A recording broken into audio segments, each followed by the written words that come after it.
Hay una expresión que dice: dime con quién andas y te diré quién eres, ¿sí? No creo que siempre aplique eso, porque Jesús andaba con recaudadores de impuestos y pecadores, y Jesús no era uno de ellos. Pero creo que uno puede conocer a las personas de diferentes maneras. Cuando uno lee a un determinado autor, uno llega a conocer a esta persona.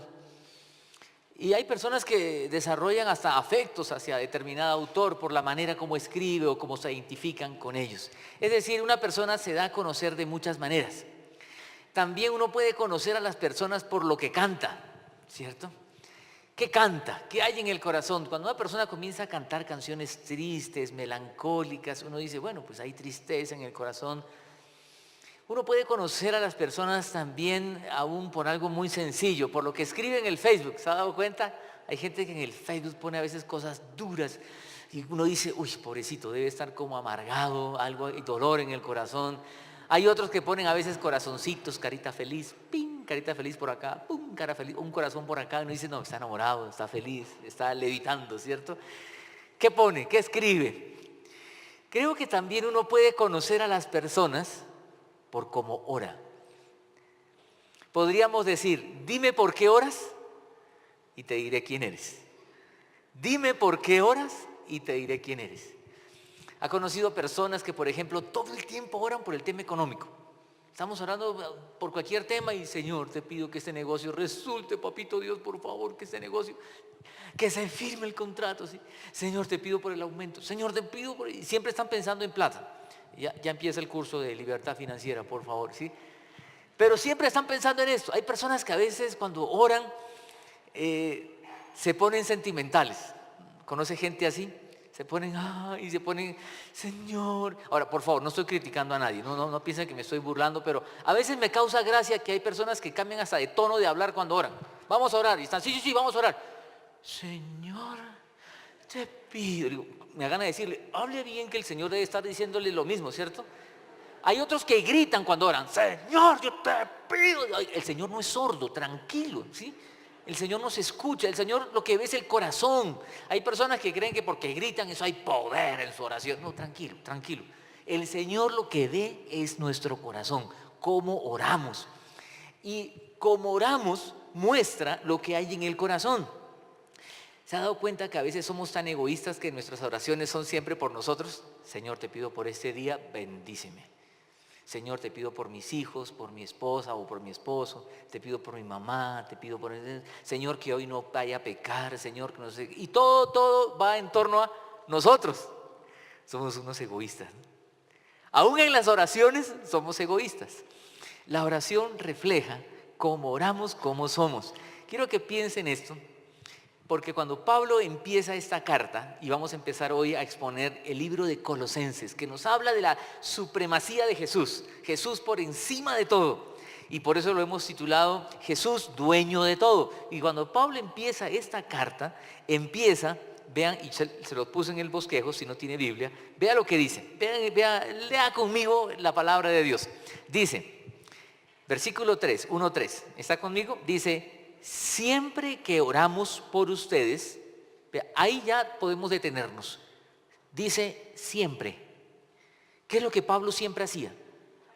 Orar, pero dice siempre que oramos, no que oramos siempre, ¿sí? Siempre que me acuerdo de ustedes, siempre que oro por ustedes, uno puede ver allí, quiere decir que él solía orar por esta gente y no lo hacía solo, lo hacía con alguien más o en grupo.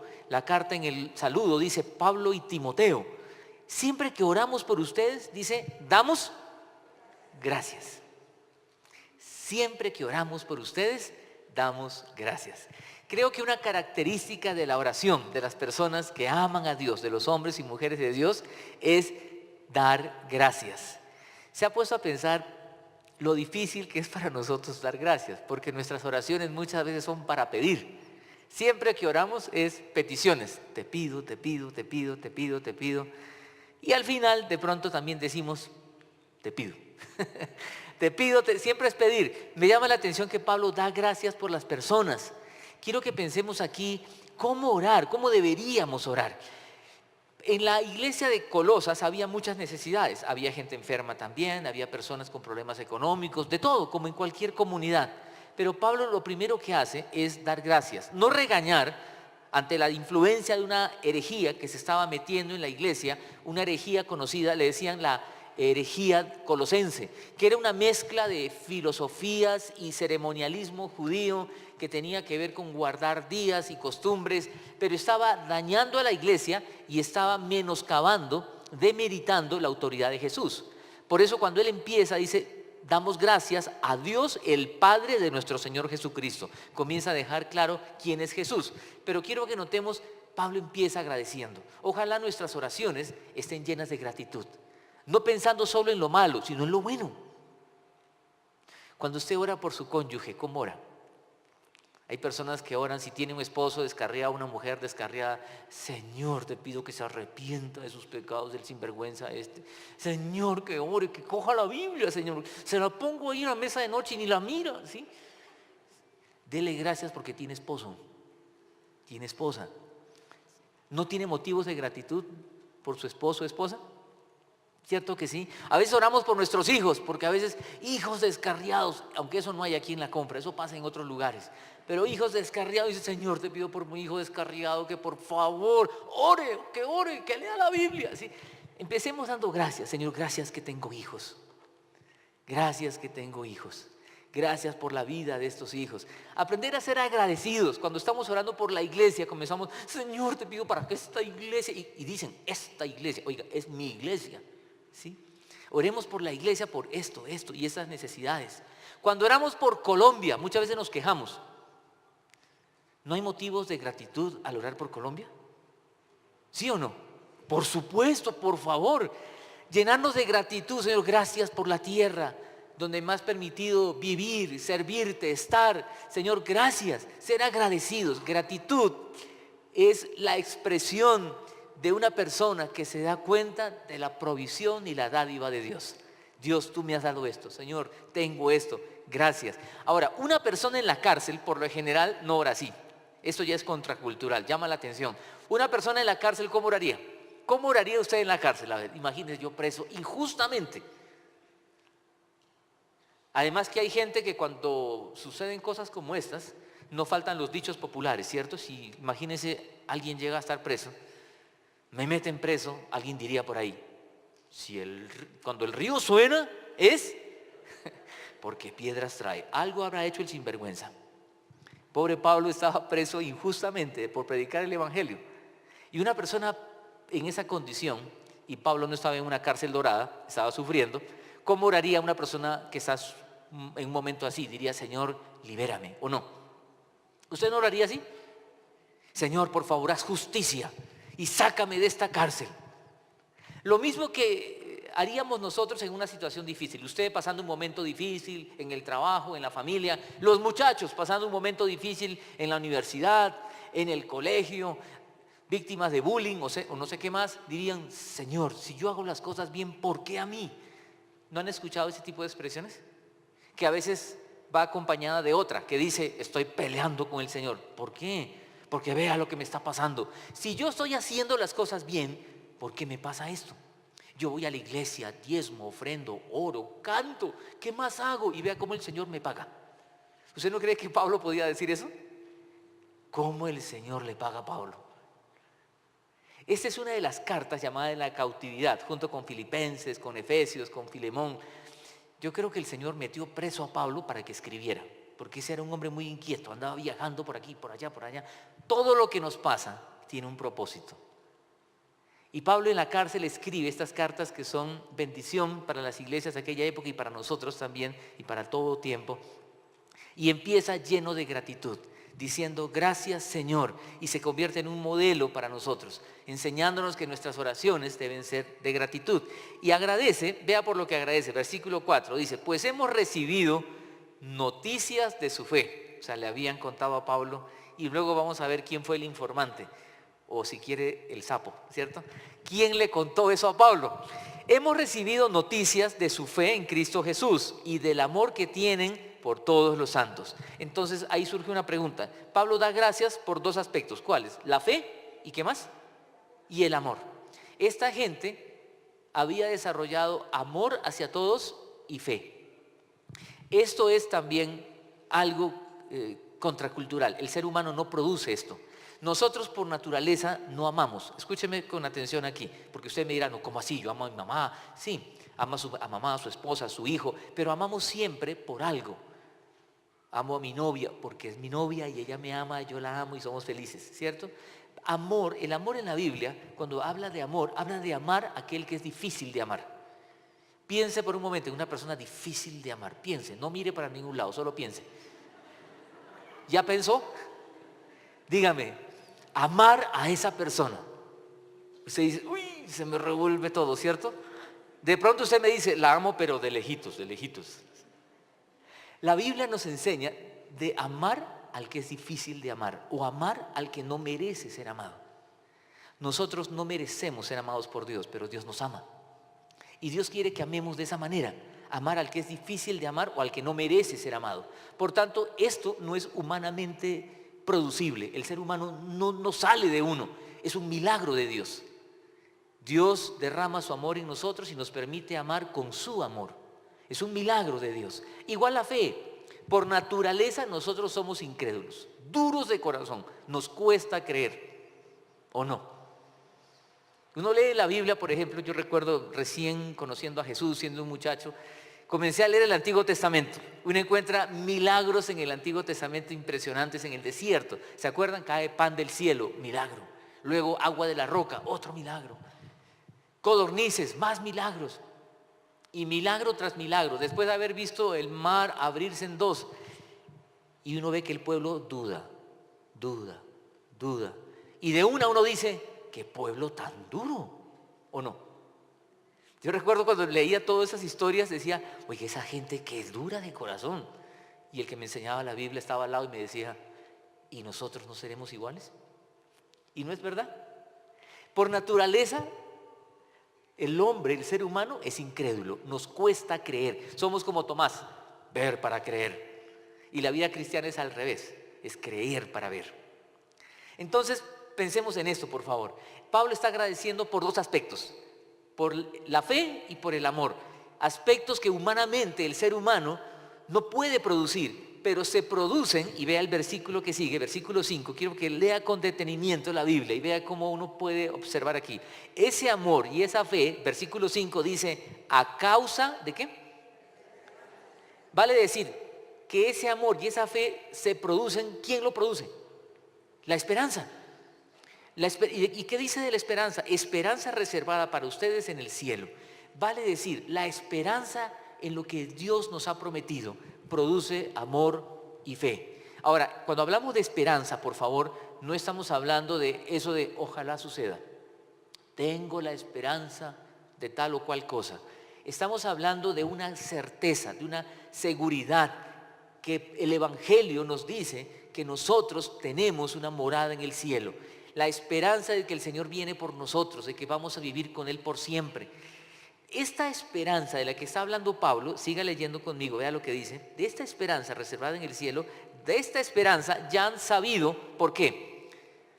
Por la palabra de verdad que es el Evangelio. Vale decir, ojo con esto, el Evangelio produce esperanza y la esperanza, amor y fe. Entonces, todo el cambio, ¿dónde empieza? En el Evangelio. Es el Evangelio el que cambia la vida. Es la palabra de Dios la que transforma. Ahora fíjese que Pablo bastaba con decir todo el Evangelio, punto. Pero él dice, palabra de verdad que es el Evangelio. Se demora un poquito, ¿sabe por qué? Porque como había esa influencia herética, él comienza a aclarar y decir, no se confundan. Hay mucha herejía disfrazada que parece verdad y no la es.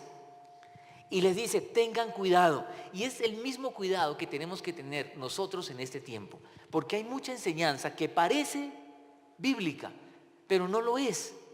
No todo libro cristiano, por favor, ni programa radial, ni en televisión cristiano es cierto. Tengamos mucho cuidado. Acá Pablo se preocupa por lo mismo. Estaba pasando allá una mezcla de judaísmo, de aspectos bíblicos del Antiguo Testamento, mezclado con filosofías, y se enredaban de tal manera que la gente decía, pero no es cierto. Por ejemplo, un aspecto que no es verdad. Usted ha escuchado muchas veces esa expresión, yo lo declaro, ¿sí o no? Su esposo no quiere leer la Biblia, no quiere venir a la iglesia ni quiere orar. Y usted dice, yo declaro que él va a conocer a Jesús. Y le enseñan eso, declárelo. Si algo usted debe declarar, la Biblia dice, declare que Jesús es el Señor. El que confiese con sus labios y creyere en su corazón será salvo. Pero declarar que fulano se va a salvar, declarar que se va a sanar. ¿No han escuchado eso?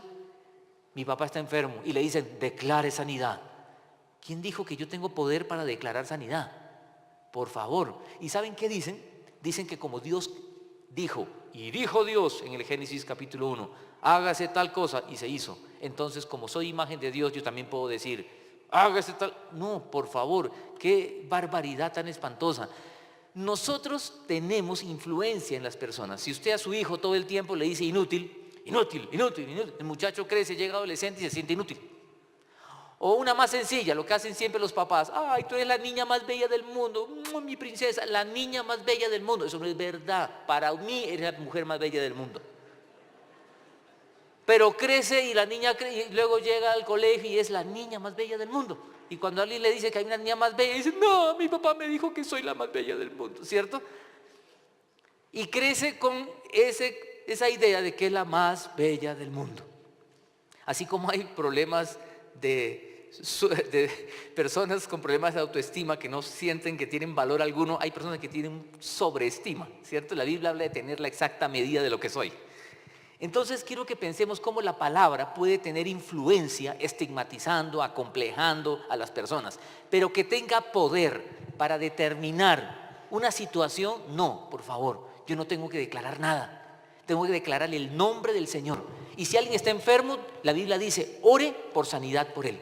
Y si Dios quiere, lo sana. Y si Dios quiere llevárselo, se lo lleva. Y la Biblia no dice que la muerte es ganancia. Para mí el vivir es Cristo y el morir es ganancia. Nos duele cuando alguien se va. Obviamente, por favor.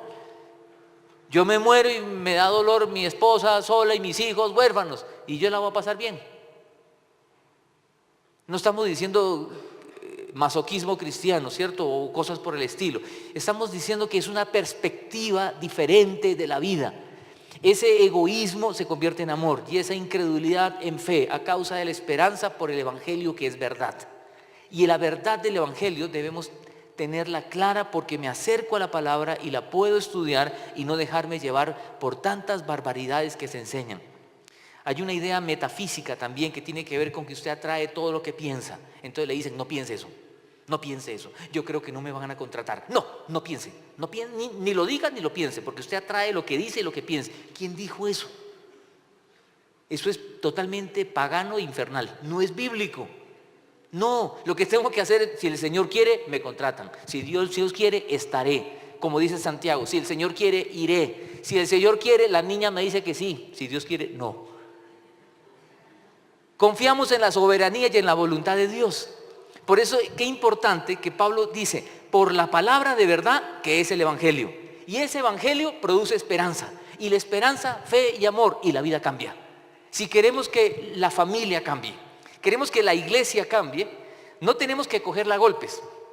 Hay personas que tratan como que tiene que haber un cambio a la brava. Conozco a papás que le dicen a los hijos, lea la Biblia, lea, que le digo que lea. Sí. Él puede leer todo aburrido, que ore le digo, y oblíguelo a orar, y ora todo aburrido. Lo que tenemos que lograr es que el Evangelio produzca ese cambio. ¿Sí me explico? Es el Evangelio el que produce esperanza y la esperanza me permite ver la vida con otros ojos y transforma mi egoísmo en amor y transforma mi incredulidad en fe. Es el poder del Evangelio. Y qué precioso que Pablo ora de esa manera, por lo que Dios está haciendo en la vida de la gente. Y también dice algo más, siga leyendo el versículo 6. Dice, este Evangelio ha llegado hasta ustedes. Este Evangelio está dando ¿qué? Fruto y creciendo. Muchas veces la palabra de Dios se ejemplifica como una semilla. Esta semilla está creciendo y dando fruto en todo el mundo, como también ha sucedido entre ustedes. Y ojo, desde el día Si quiere, subraye esto. Desde el día en que supieron de la gracia de Dios y ¿qué dice? Comprendieron plenamente. Entonces, ojo por favor aquí, ponga atención al texto. Cuando uno sabe y entiende plenamente la gracia de Dios, dígame qué pasa. ¿Qué está diciendo la Biblia allí? Dice que uno da fruto y crece en todo el mundo desde el día en que supieron de la gracia de Dios y la entendieron plenamente. Cuando uno entiende la gracia de Dios, entiende plenamente esa gracia, comienza a dar fruto. Y esta es la belleza de la vida cristiana. Porque hay personas que viven la vida cristiana como un mico, es decir, repitiendo lo que hace un creyente. El venir a la iglesia, el cantar, el leer la Biblia, el ofrendar, diezmar, dar para misiones, salir a las salidas misioneras, eso no me hace creyente. Lo que me hace creyente es entender la gracia de Dios, y Pablo da gracias por eso. Qué bueno, el cambio en la iglesia de Colosas era por esto. Me llama mucho la atención, y lo he contado en otros momentos, cómo personas llegan a la iglesia y aprenden a vivir como cristianos y no han nacido de nuevo. Recuerdo cuando llegué a la iglesia por primera vez hace muchos años. Conocí a Cristo en un ambiente nada religioso, en un movimiento juvenil que se reunía en las casas, en las salas de los hogares, y conocí a Jesús allí. Y con mis amigos orábamos por nuestros papás. Yo tenía 16 años, otros amigos 15, 14, el líder más viejo 20, 21, imagínense, 21 años y era el líder más viejo. Y orábamos por nuestros papás, Señor, para que mi papá se convierta, para que este viejo sinvergüenza pida perdón. Sí, Señor, si mi papá no se entrega a ti, si mi mamá no se entrega a ti, se van a condenar, Señor. Oramos por nuestros papás. Llego a la iglesia como al año, a los 17, 18 años, y conozco a los jóvenes de la iglesia. Le digo, sí. Y cuando de pronto me dicen, mi papá es cristiano. Digo, chévere. Sí, ¿cómo no? Digo, ¿cómo así que cómo no? ¿Sabe qué pasaba con esos muchachos? Habían crecido en la iglesia desde niños. Desde niños le habían enseñado la historia de Moisés, Noé, los milagros, y como que se acostumbran a las cosas del evangelio, pero no llegaron a entender el evangelio.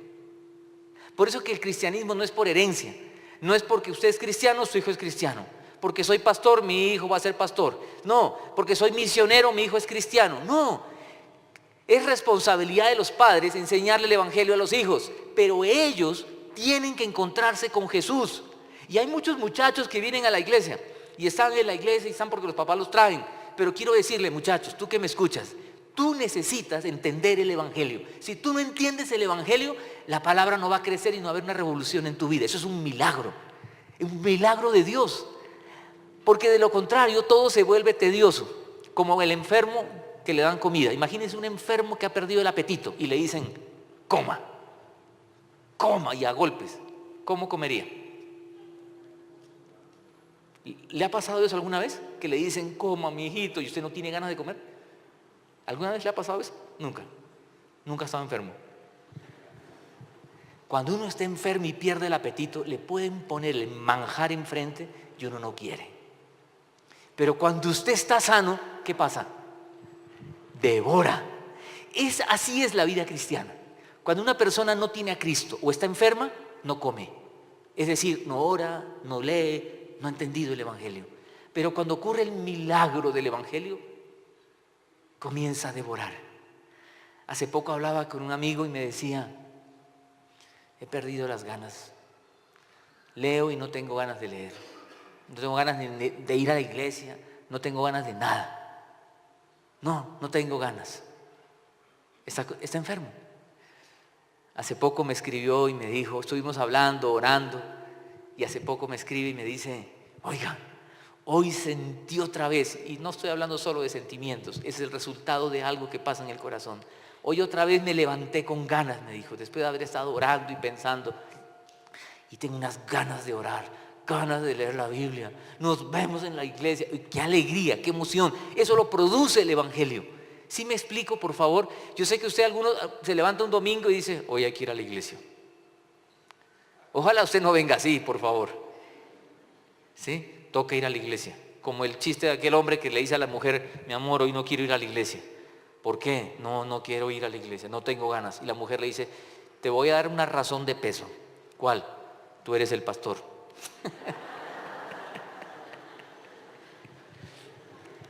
¿Saben qué pesar vivir la vida?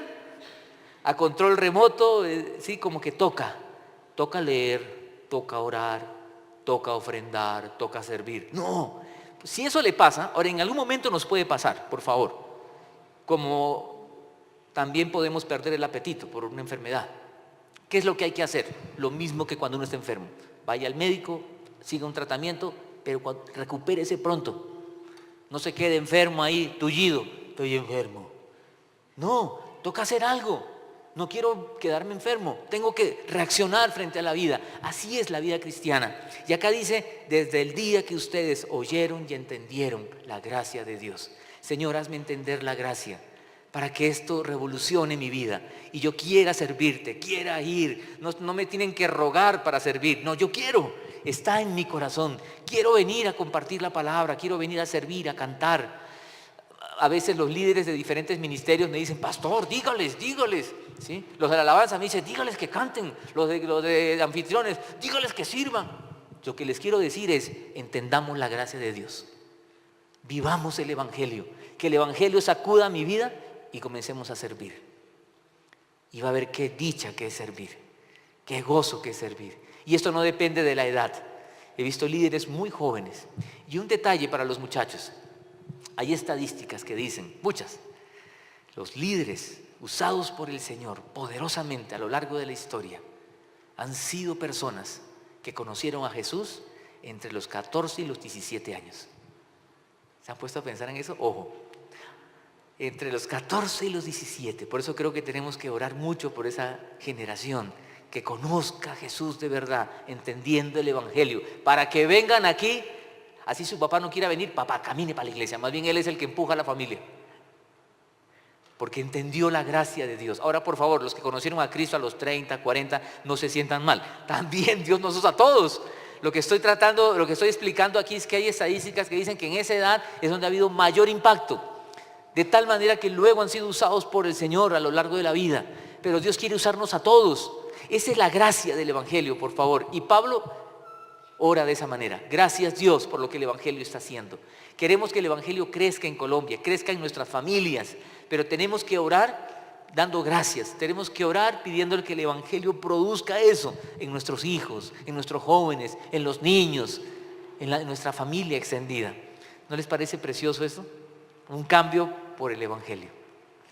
Vean, tengamos cuidado que algunos dicen, ay, yo quiero ir a la iglesia y salir como que me encontré con Dios, y porque están buscando un momento como de catarsis. Hay iglesias donde la gente grita todo el tiempo, ¿sí? Y todo el tiempo está ahí, podemos poner música muy movida y sí. Y el pastor le dice a la gente, dígale al de al lado, y luego diga 3 veces, sí.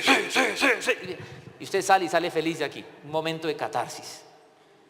Vaya al estadio y va a salir igual de relajado. Porque allá grita como un loco, ¿cierto? Y sale, Cuando usted esté tenso, así que le duele el cuello y todo, salga al parque y rompa piedras si puede. Y se relaja. No queremos que el culto sea una experiencia de catarsis. No. Queremos que el culto sea un momento de adorar a Dios. Donde venimos a dar gracias. Donde no venimos a pedir. Yo voy a ver qué me dan hoy, a ver quién predica hoy y qué hacen hoy, yo voy a ver si la alabanza me edifica. No, yo vengo a dar, a tributarle gloria al Señor, honor, vengo a dar, vengo a ofrecer un abrazo, a orar por otros. Venimos a dar, no solo a recibir. Y queremos que al salir de acá salgamos diferentes, no por un momento de catarsis, sino por un momento de encontrarnos con el Señor y su palabra. Y hoy su palabra nos está diciendo, aprendamos a orar dando gracias. Por el amor, la fe, la esperanza que produce el Evangelio. Y termino con lo último que dice el texto. Dice, así lo aprendieron, ¿de quién? Ellos aprendieron el Evangelio, ¿a causa de quién? De Epafras. Epafras no es muy conocido, un desconocido, pero Epafras llevó el Evangelio a Colosas. Ojalá usted sea ese Epafras en su oficina, en su colegio, en su universidad.